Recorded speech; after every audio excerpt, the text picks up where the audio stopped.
BNP, জামাত সমমানা আরো অনেক রাজনৈতিক দল এবং জোট, ইসলামী দলগুলোর সঙ্গে আমাদের রাজনৈতিক সুসম্পর্ক রয়েছে।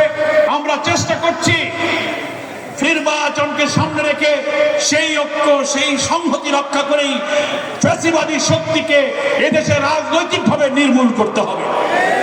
আমাদের মধ্যে বিভেদ এবং দূরত্ব তৈরি হলে কিন্তু ফ্যাসিবাদের দোসররা জায়গা পেয়ে যাবে। কি বলেন, ঠিক কিনা? আমাদের কোন কথায়, কোন আচরণে, কোন ভূমিকায় আমাদের ফ্যাসিবাদ বিরোধী ঐক্যের ক্ষতি হোক, জাতি বিভক্ত হয়ে যাক, জামাত ইসলামী কখনো সেই রাজনীতি করবে না।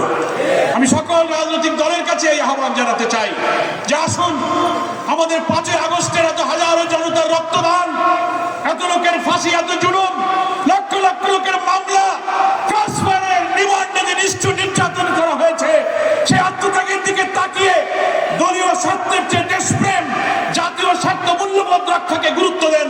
দেখবেন এই নির্বাচনে এই অপশক্তির রাজনৈতিক পরাজয় নিশ্চিত হবে, তারা আর জনগণের কাছে আসতে পারবে না।